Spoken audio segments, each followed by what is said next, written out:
morning, everybody. This is Football Talk, and we are on a Saturday morning. Had a little bit of technical issues yesterday, so we moved it to this morning. So thanks for joining in on a rare Saturday edition. And, of course, we got to talk about our sponsor, Archer Ducks. They are duct cleaning here in the Seattle area. And if you haven't had at a minimum, your dryer duct done annually, there is more than 15,000 dryer fires a year. If you can't remember the last time you did it, definitely get that on the books and scheduled. You can go right to the Facebook page, which is at Archer Ducks, and schedule your appointment right through that page. If you mention this show, you get 10% off. So be sure to mention that when you book. All right, let's get rolling. So this is the bye week, but they had a good game against the Giants. And of course, we start the game off. We see Jamal Adams finally hit the field again. It's been a long time. We were hoping to see good things out of him. And, 3 plays in, he delivers. He comes in, delivers a big hit, and you're like, okay, here we go. Off to the races. He's finally back on the field. We're excited to see Jamal Adams there. And then a couple plays later, he takes a knee to the helmet, ends up leaving with a concussion. And, you're back to having Jamal Adams not on the field, which unfortunately, as a Hawks fan, you are all too familiar with. But, that first hit, you were like, okay, here we go. He's setting the tone. He's looking like the guy that you want to have on the field. And, of course, now he's back injured again. But at least at this point, it's a concussion. It's not, anything torn or broken or anything like that. And going into a bye week, hopefully he will clear protocol for the week after. So I expect to see him hit the field again against the Bengals here in a week and a half. But again, it was disappointing to be, half a dozen plays in or so and, having Jamal Adams leave the field yet again. And, of course, there were some missed assignments on the D early anyway, just across the board. There was some miscommunication. But, of course, we also went into this game with a whole lot of guys on, that were injured. So players were kind of moved around and in different places than they've been. So some miscommunication is kind of to be expected. Obviously, the score doesn't, show that there was people out of position because that Giants offensive line struggled to do anything all night. In fact, to that point, if you are on Twitter, if you look at one of my posts, you actually see a Giants player block another Giants player in the back, and then Daniel Jones gets lit up on that play. So, there was a lot going wrong on that Giants team. I would say we probably learned more about the Giants in that game than about the Seahawks, simply because that Giants offensive line, it's not like it was a situation where one guy was getting home the whole time. There were 7 different guys that had sacks, and 4 of them had multiple sacks. So it's not a case of, one guy was able to beat his guy and get through. It was essentially a race to the quarterback, and everyone was feeding on that. So, if you're a Giants fan, you have to be wondering what is going on up front, because even if Saquon was healthy, I don't know if that's enough with a line as porous as that as that appeared to be. And of course, there was a lot of flags, especially early in the game. Tons of laundry on the field. So that's something both sides need to clean up. Obviously, this is Hawk Talk, so we're going to focus on the Hawks. But even the Giants had a lot of flags in that game. So I don't know if it was necessarily everybody was just off, or if the refs were really tight on some of their calls. And, of course, some of them weren't great calls as well. So, hopefully that changes. I hate seeing a lot of flags on during a game just because it slows the game down. And a lot of them are kind of tic-tac calls. And, I'm not generally a big fan of that. And, of course, one of the things that is always frustrating watching the Hawks is DK, because he's such a talented player, and he's such a just physical freak, so to speak. but there's always these plays, right? So he doesn't get the unsportsmanlike conduct this time. Instead, he gets a holding call, which, I mean, if he didn't hold, Lockett would have got, tackled. So, I mean, whatever, right? That's one of those, you were beat, you held. If you get caught, well, it is what it is. But if you don't, it goes for a first down. But in this case, he gets caught, and then he turns around the next play, just poor body awareness, steps out of bounds, doesn't reestablish himself, catches the ball, but it, goes down as an incomplete because he didn't reestablish in the field of play. But then later, he catches a really nice pass off of a solid route in the end zone. So, DK is that frustrating player because he'll do a lot of things that you're just like, man, what are we doing? And then he'll make a catch like he did in the end zone. And, so you got to take the good with the bad. But, that is that is one of the things that throughout the game, you're going to watch DK and just be like, what are we doing?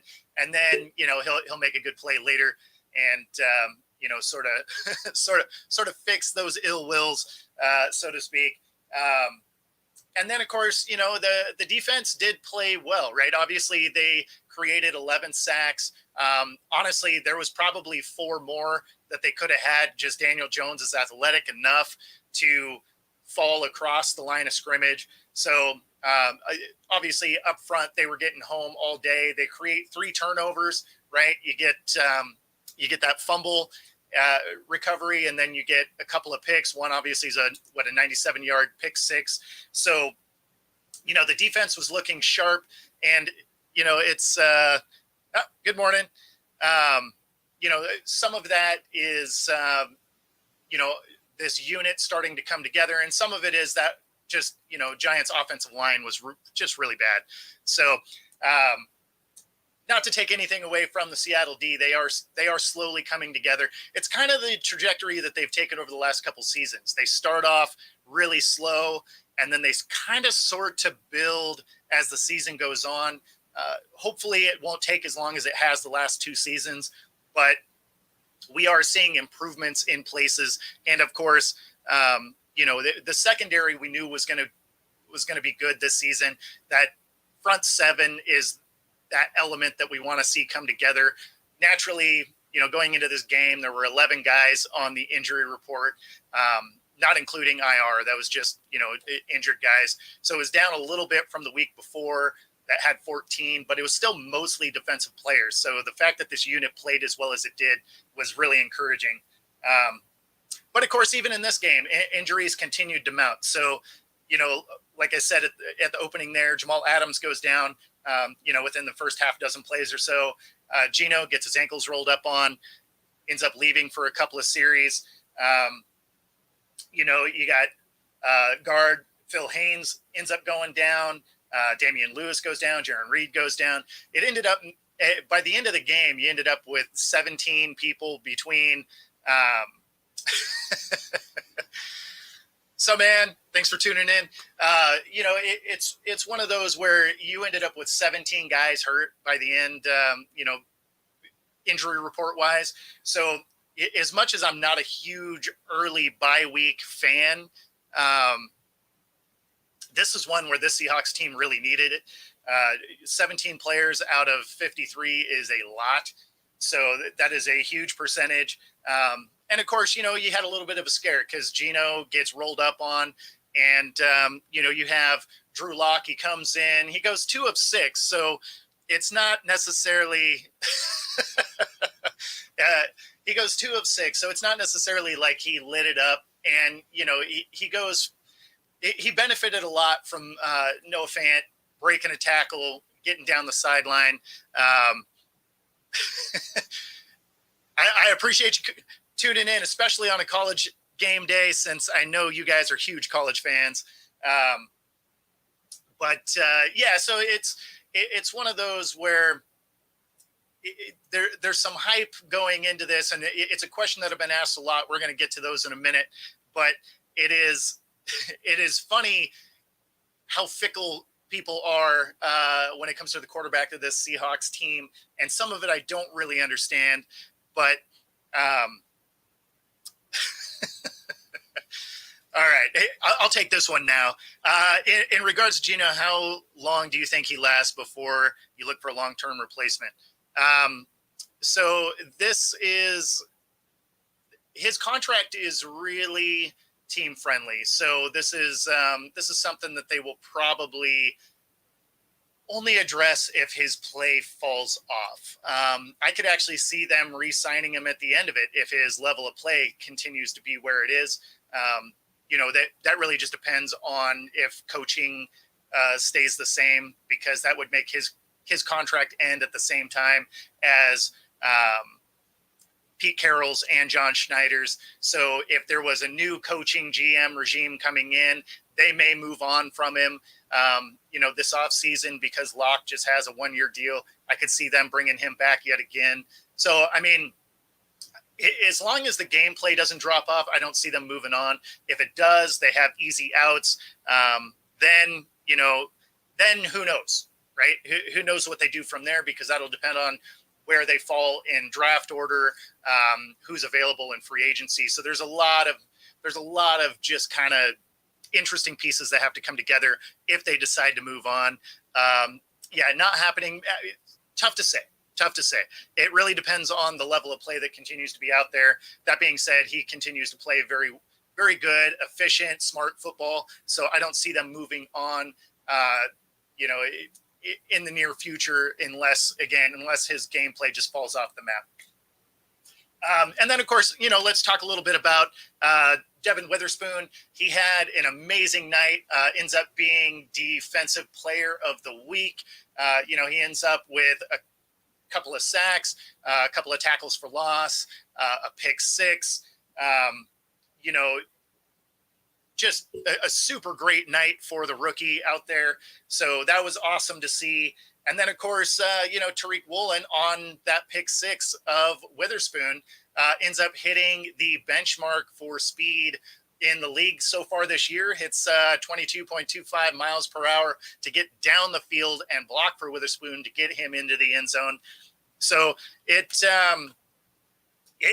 was a good night overall for the Hawks. One of the things that I think is kind of being missed in the storyline of this game is the Giants defense actually wasn't terrible when you figure some of these points came off of turnovers, right? So, I mean, the Seattle offense didn't necessarily move the ball a ton, but, it was a good win for the Seahawks. It was one that was definitely necessary. They have a schedule that continues to ramp up and get harder as the season goes on. Right around week 12 or so is when the bulk of this schedule really starts to hit. So, there's a lot to they got to stack some wins before they start seeing San Fran and Dallas and Philly, because those are games that are going to be really tough to win. Especially because who knows exactly where these teams are going to be injury wise, stuff like that. But if they were to go head to head, full strength, Philly is good. Dallas is good. Niners, obviously one of the best teams, if not the best team in the league currently. So there is a lot of these wins they need to stack right out of the gate. They do have a very winnable game against the Bengals, just because the Bengals have been playing so bad. So before we get into our bye week talk a little bit, let's get into some of these questions. There is there is some, Seahawk related, and then just around the league. And of course, a lot of questions came in about that Marshawn, Club Shea interview. So that we are responding to a bunch of those questions. And so let's kick it off. One of them is the XFL USFL merger. What do I think about that? And so that was going to happen. So I looked at when the AAF came out just before COVID basically destroyed those leagues. I thought it was going to be the XFL AAF that would end up merging, because there was some cool things about the AAF. Like, you could get into their app and watch the game real time and, guess what the play selection, like there was some really cool media elements to that league. Unfortunately, COVID comes along and bankrupts that thing. and it falls apart. And to that end, the XFL ended up taking a year or two off because of that as well. So, it is one of those situations where, it was just ill-timed. But then the USFL comes back, and the biggest thing is they are spring leagues. They play at the same time. And so they have a hard enough time keeping those leagues alive anyway. So for them to be directly competing against each other, both as startups, doesn't make a lot of sense. They got them both off the ground. They both have TV contracts. And now if you merge them together, it's very similar to, the AFL and the NFL merging, right? So you double the size of your league, you get a little more viewership and following from around the nation. So I think ultimately it's going to be really good for both of these leagues to come together. Obviously, there's a championship that involves enough teams to make it interesting. So I look forward to it. This also seems like it's one where the NFL isn't trying to crush it. In years past, the NFL being the juggernaut that it is, if they want another football league gone, they can lean on it until they just don't have any money left. Because the NFL at the end of the day, they just print money downstairs. And so they can kind of get away with whatever it is they want. In this case, it looks like they want to use these leagues as a way to test out and implement new, rule ideas, different camera ideas. So I like the way that the XFL, USFL are kind of going to ultimately be that developmental league for the NFL. And so I think it'll be good for them to merge. It'll make it more interesting to watch. And, honestly, I think it'll make it so that there's more viewership as well, right? Because you're getting more cities involved. It's a newer league. So really the viewership is going to come from the cities that have teams in them. So it's good if these two leagues aren't competing against each other. So overall, I think it'll be good. And here we go. So should Locke be the starter? What are we even talking about? I mean, Gino was out there. He still had, over 60% completion rating, had a nice, efficient night. Locke comes in. He goes 2 of 6. Most of the yardage in those passes, I think it ended up being 67 yards, right around there anyway. And most of that was yards after catch, right? So it's not like he was throwing dimes down the field or anything. He was 33% passing, and Noah Fant broke a tackle on the sideline and took it down the sideline. I mean, that's not exactly saying Locke is that dude. So I don't quite understand the Geno hate. Like I'm not a huge Geno fan overall, but at the end of the day, he's playing smart, efficient football. That's what you want out of a quarterback. So I don't get the constant pressure to try and move on from him. But I mean, everybody has their thing. But should Locke start? No. I mean, not unless Geno's play falls off or he gets hurt or whatever. I do like what I've seen out of Locke. Not particularly there. 33% passing is not great. But, at the end of the day, I like what I saw out of him in preseason. I like the evolution of his game from when he was playing in Denver to, the things that we've been able to see here in Seattle. And, huge credit to the Seattle coaching staff. They are absolutely fantastic at player development, whether a guy stays on the team or not. A lot of times if they come to Seattle, they become a better player. Again, whether they stay on this roster or they end up moving around the league, usually the stop here in the Northwest ends up benefiting their career. So, but that being said, no, I don't think that Locke should end up being the starter, at least at this juncture. Now, again, if Geno gets hurt or anything like that, then I mean, sure, you got to make those moves, and then we find out, what he is. So, what do I think of the Jamal Adams apology? Yeah, so I mean, he's yelling at the independent doctor for the NFL for ruling him out of the game. And I get some of his frustration, obviously, right? Because he just got back. He's basically not really played in the last 2 seasons. And this is, again, where he's, early in a game and knocked out. And in this case, literally knocked out. Like if you saw him try and get up off the field, it looked like he got a KO hit. And, a knee to the head will do that. Excuse me. But, at the same time, that Doc is doing what he's supposed to do. And obviously he was concussed. He had a hard time standing up. So his apology made a ton of sense. He will likely get fined just because all of that interaction was caught on camera. If it was behind the scenes, probably nothing happens. And he issues that apology essentially saying, he wasn't in his right mind, which obviously he wasn't. So I don't know what kind of fine it'll be, but he probably will get one. The NFL likes levying those out. So that would be my guess, is he would get some of that.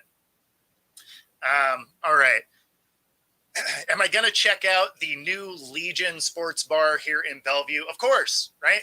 I'm going to try and do it on one of the Thursday nights. I've sent some emails out to them to see if, we can do one of the Thursday night, sports bar series events there.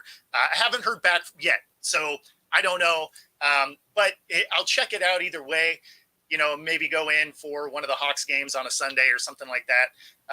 But it looks like a cool spot. If you haven't seen it, it is the new sports bar that is co-owned by Richard Sherman and Cam Chancellor. And so it's right there in the heart of Bellevue. And, so I'll definitely end up checking it out. I've seen some pictures of the inside. Looks like a pretty cool spot. So the goal is to check out Legion, but also if I can make it happen for one of the Thursday night sports bar series interview type things, again, I'm just waiting to hear back. But yes, I would love to check that out. Do I get into sports betting? So no, I'm not a huge gambler in general. I do talk about it on shows, but it's also not legal here in Washington State. So unless you are on a reservation where there are casinos here, by and large, if you're just around Washington, outside of the state lotto and Powerball, betting is illegal here. So it's one of the states that hasn't quite got there. But, here we are. So, no, I don't get real into it just because you really can't here. Let's see. Do you think the Hawks need to move on from Myers? No, I mean, he's missed a couple of kicks, but he's also had some nice games. Like you're going to have days that you're off. Hopefully the days that you're off, the rest of the team can pick you up. So, I mean, that's why it's a team sport. Sometimes not everybody is hitting on all cylinders, and hopefully you're good enough with the rest of your guys to be able to get it done. Do we have another option from him that is equally as good? I don't see one at the moment. So yeah, I wouldn't move on from him. He is a good kicker. I don't see the need for that as of yet. What do I think of the Taylor Swift hype? I don't really. So, I mean, ultimately it's kind of good for the league, right? So when you look at sports across the board, viewership has dropped over the years.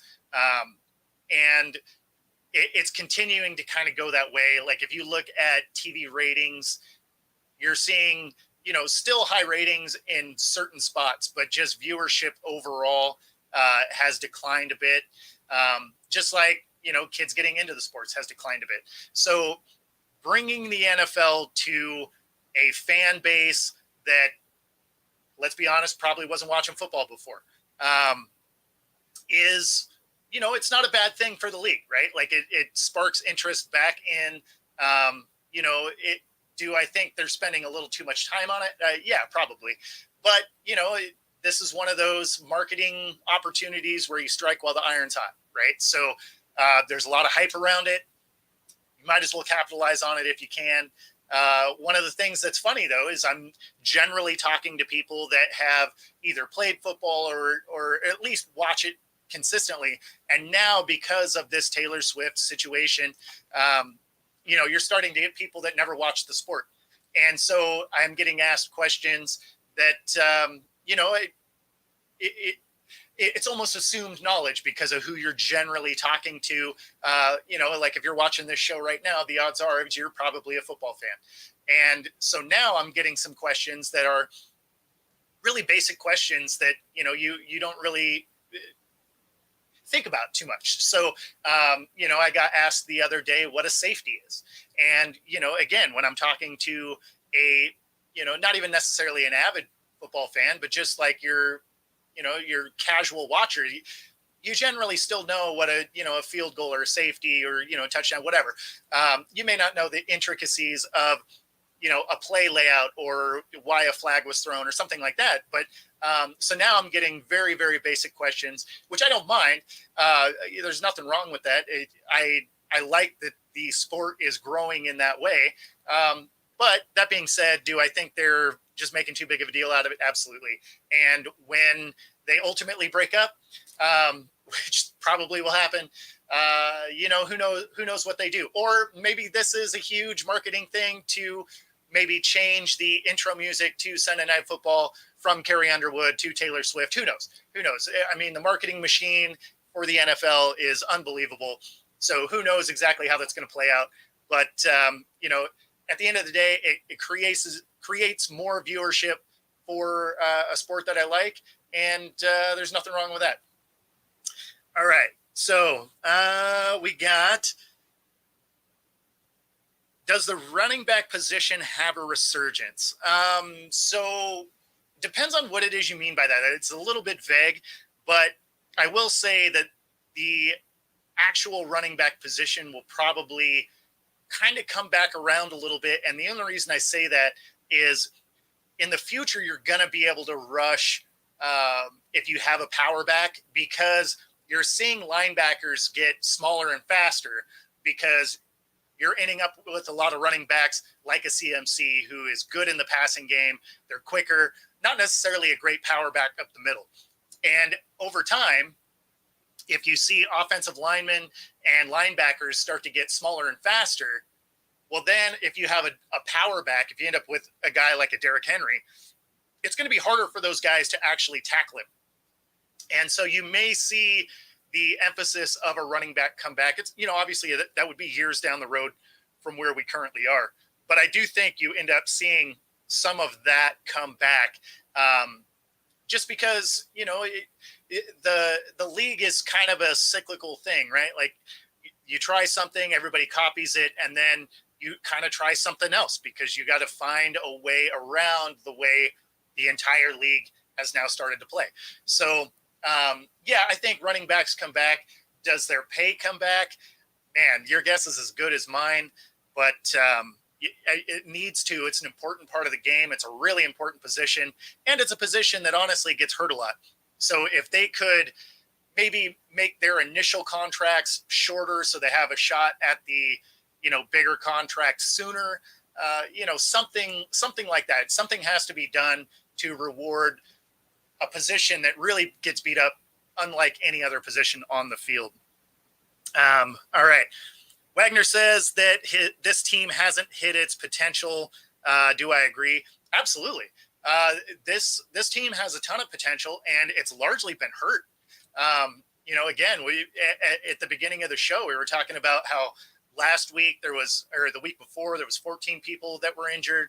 Last week there was, against the Giants, there's 11, and then more people get hurt during the game. So it brought the total to right around 17. That's such a huge percentage of the team to have either banged up or not able to play to your top level. So do I think this team could be better than it is? Absolutely. And I think it will continue to get better, especially as guys start to get healthier and come back. Again, a great timed, for the bye week with this team just because of how beat up they are. So I think they're going to have a lot of their guys back feeling pretty good before they go and play the Bengals. But yeah, no, I absolutely agree that with Bobby Wagner's assessment there is that this team could be a lot better than it already is. So, and I'm encouraged to see what it looks like. All right, so we're going to get into all these questions about the Marshawn, interview with Shannon Sharp. Man, I got a lot of them. I got a lot of questions about that interview, and it's a great interview. If you haven't seen it, go to Club Shay Shay, check it out. It was like a 2-hour interview, but it's an interesting watch, so definitely go check that out. One of the questions I got asked right off the bat was when he said he doesn't mess with, Russ and Pete. And, it's funny as more time goes on and more vocal that team is. It seems like there was a lot more dysfunction with Russ than I thought there was. So it from the outside, it looked like things were good then, right? During the Super Bowl runs and kind of right around in that era. And then when he got into that team three mentality, that's where it seemed like there was a disconnect and it fell off. And then he kind of became what he's become, right? But as you listen to these interviews as they're coming out, whether it's Marshawn or Sherm or, a lot of the players on that team, all of a sudden it sounds like there was a lot more kind of dysfunction with the way that the rest of the team was treated versus how Russ was treated than I originally thought. So again, it was a very interesting interview. Some of it was not new information. Some of it we'd heard in interviews before, but it was very, very interesting. I thought it was kind of crazy that, you couldn't get a hold of him. In the interview, he talks about, Russ had a bad game and he wanted to call him and be like, hey man, if you're having a bad game, lean on me, just calling in as a teammate, which, that's awesome. In fact, that's what you would hope, that your teammates are like, hey, let me help you. Let me help pick you up in this situation when you're not performing. And if I'm not performing, hey, do the same for me. And, he couldn't get a hold of him. And then Russ calls him from a blocked number. So you couldn't get a hold of him that way. So that is very weird. If it was media or something like that, I get it. You don't want your phone number out there, but if your teammates can't get a hold of you, like, that's very strange. Just a weird thing overall, but you're hearing more and more stuff like that. And so that was it kind of shocking based on the persona that he put out to the outside world. And kudos to the Seahawks organization for being able to hide that kind of weird dynamic from the public eye. Because man, that would have been a crazy storyline through those years, and probably ultimately a distraction, because that would dominate any kind of press conferences, stuff like that. It would have been just a weird dynamic. So again, good on that organization keeping all of that in-house for as long as they did. Pretty impressive. So he was asking out of Buffalo. So he was talking about getting pulled over all the time in Buffalo. Some of it sounded like was alluding to racial profiling. And so it sounded like it got to the point where he just didn't want to be there anymore, talked to his agent to kind of force his way out.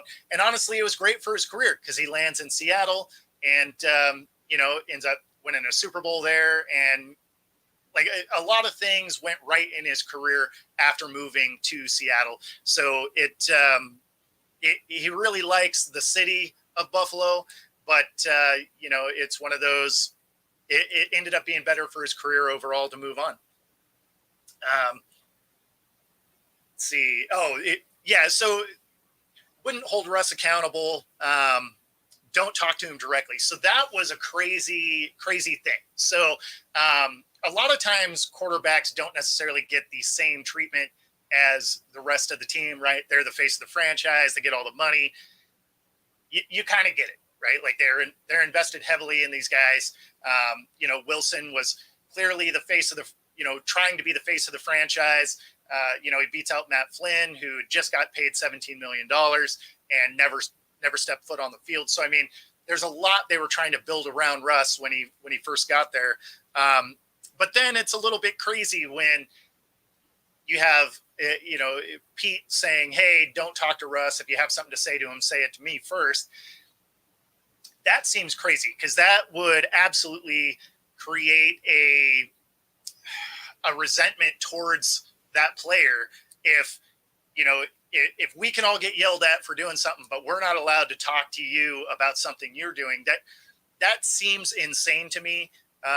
Again, just another dynamic that we didn't hear about, and interesting that that is kind of how that came together.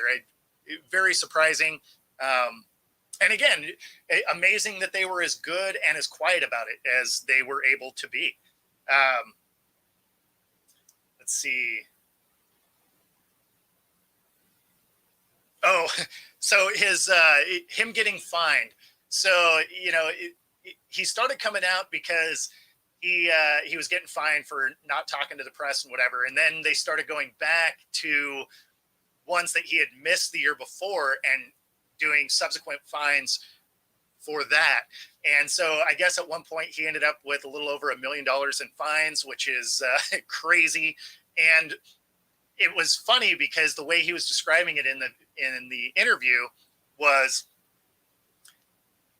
he basically said that Roger Goodell was giving him the blueprint to ultimately not have to actually talk. Basically, they were like, you have to make yourself available. And he's like, yeah, whatever. And he wasn't really hearing what they were saying. And so, he goes on to say that, it clicked. He's like, I just have to make myself available. I don't have to actually say anything. And so that's kind of how that came together, which is very funny. I was curious, like I knew that he had to be available, but it's funny that they sort of gave him that latitude without saying, hey, you don't have to say anything, but they kind of did. So it was funny to hear for sure.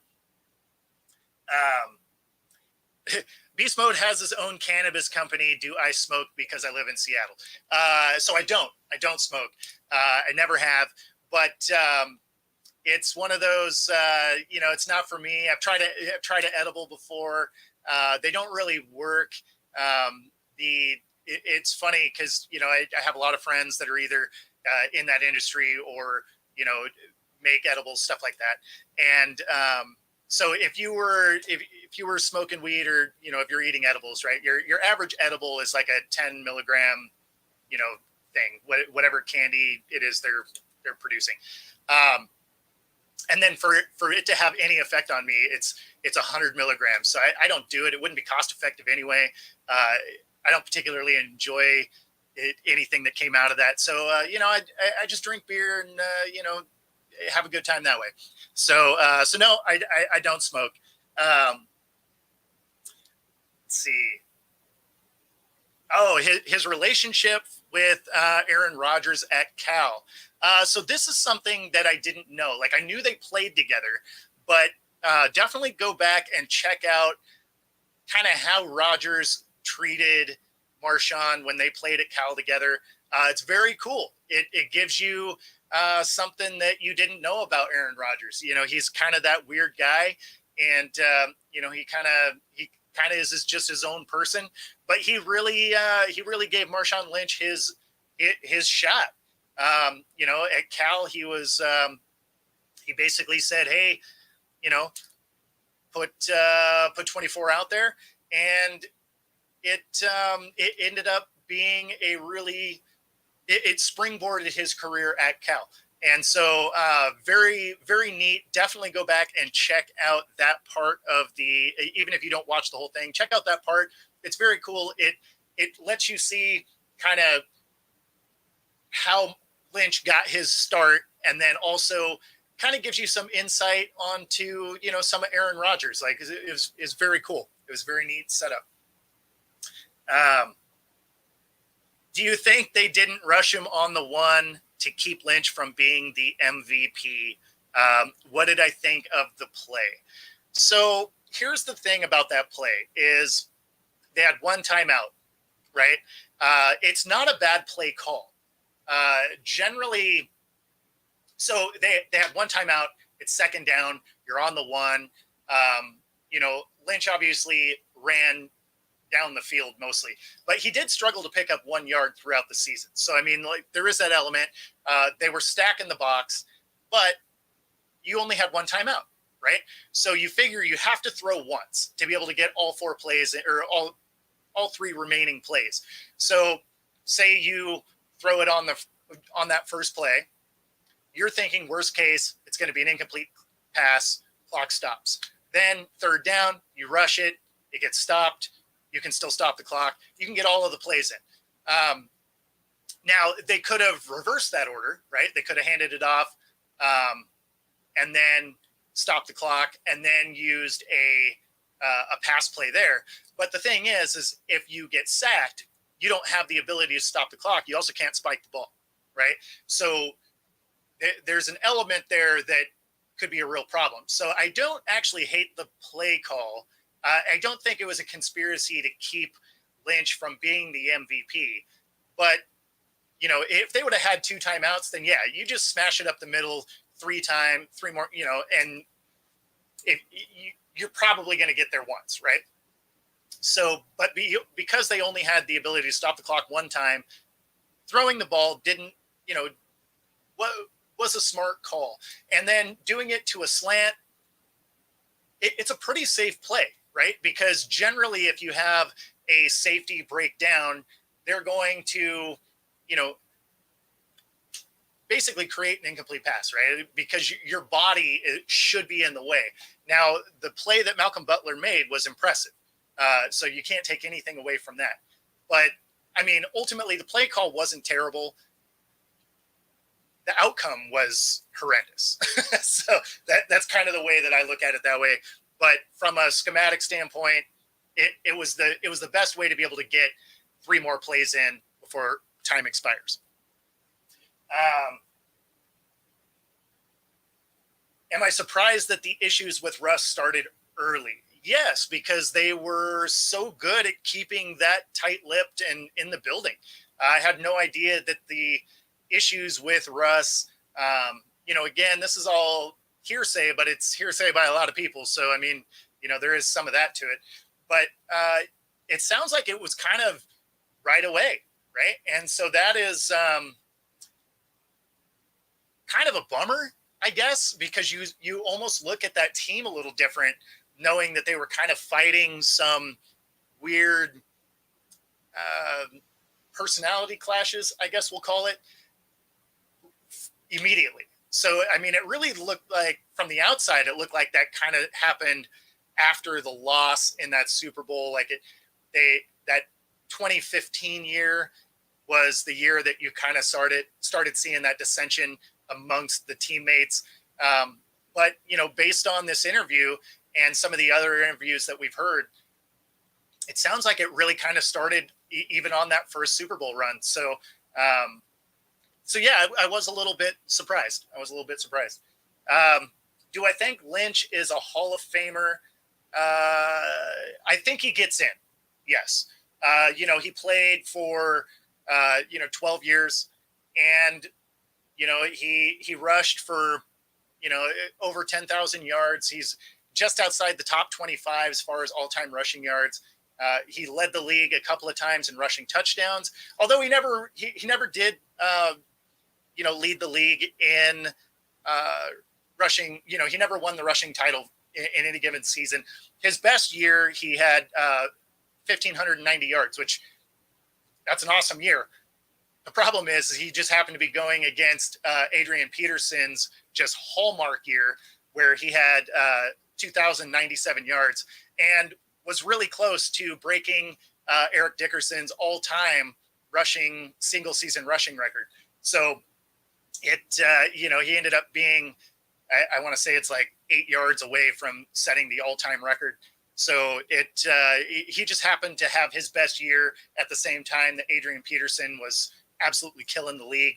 But there's a lot of things that go towards him being a Hall of Famer, right? He was a 5-time Pro Bowler. He's a Super Bowl champ. He's an All-Pro.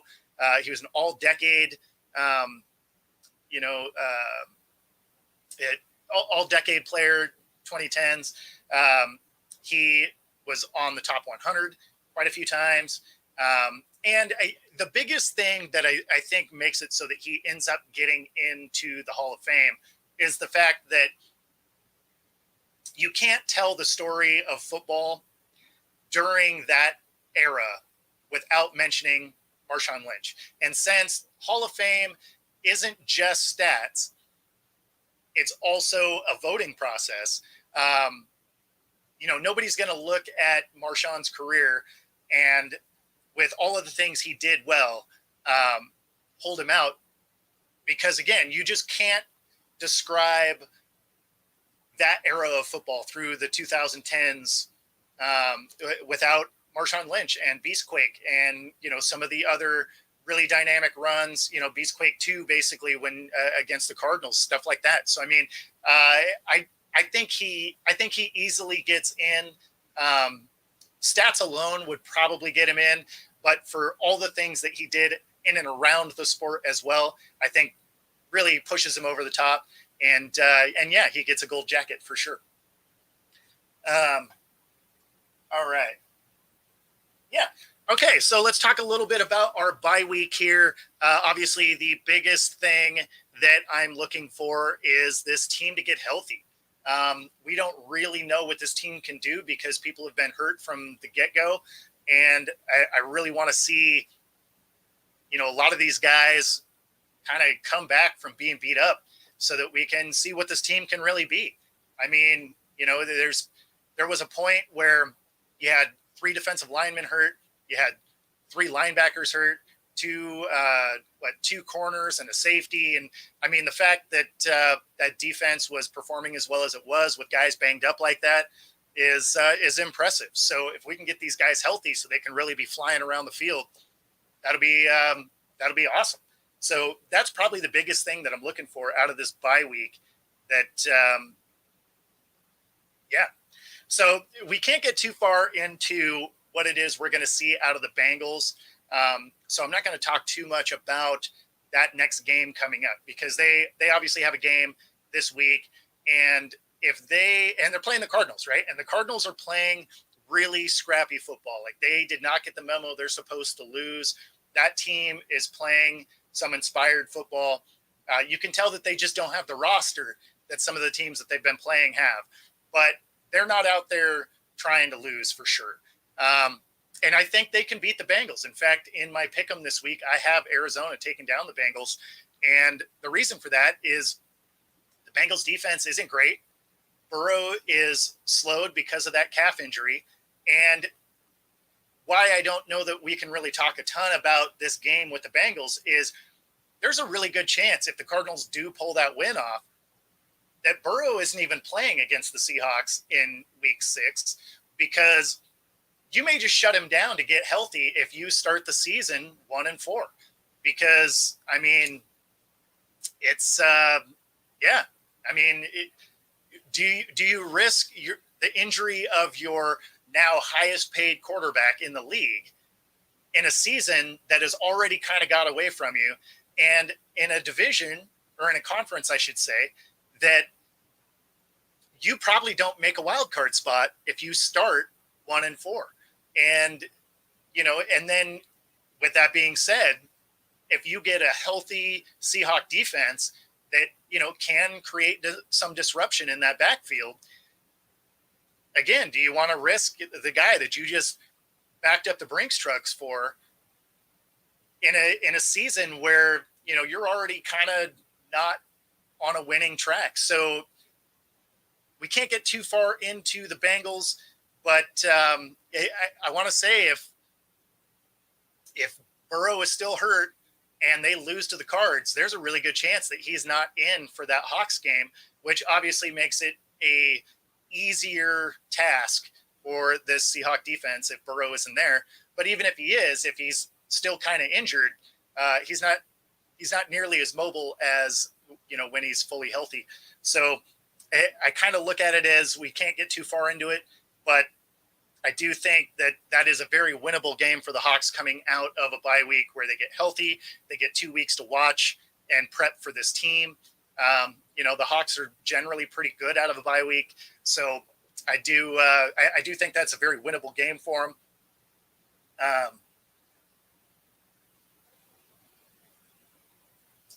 Let's see. Oh yeah. I forgot about this part. So yeah, it's there's also the element of, they have Chase out there saying he's always open. So there's also some friction within the team at this point. So it's going to be interesting to see what this team looks like against the Cardinals. And if they look bad, they could shut Burrow down. If they look good and they, are now a 2-3 team, then he's definitely going to be playing.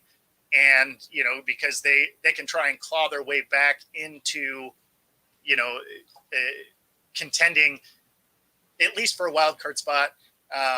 But, even for the division, if they can really start to, turn it around. But that being said, I think in either scenario, they probably take an L against this Seahawks team because this defense is starting to come together. And of course, the Hawks have a great offense and the Bengals don't have an awesome defense as it sits today. So that's pretty much where I think that game could go. Obviously, we're going to get a little bit further into that next week. Be sure to like and subscribe, and of course, send your questions, theories that you want my take on throughout the week. And that will pretty much conclude our week. Again, sorry about being a little bit behind. Had some connection issues yesterday. And so, sometimes live podcasting can go that way. But again, want to mention the Archer ducts. If you haven't had your dryer ducts or ductwork in your house serviced in the last year, definitely check it out. If you have, allergies or anything like that, having dust and debris in your ductwork throughout your house can create some issues there. And of course, there's over 15,000 dryer fires every year. So you can book directly right there on Facebook at Archer Ducts, and be sure to check that out. Other than that, let you get back to your Saturday. Enjoy some college football today, and I will see you tomorrow morning on the NFC West show right here on YouTube. See you tomorrow, guys.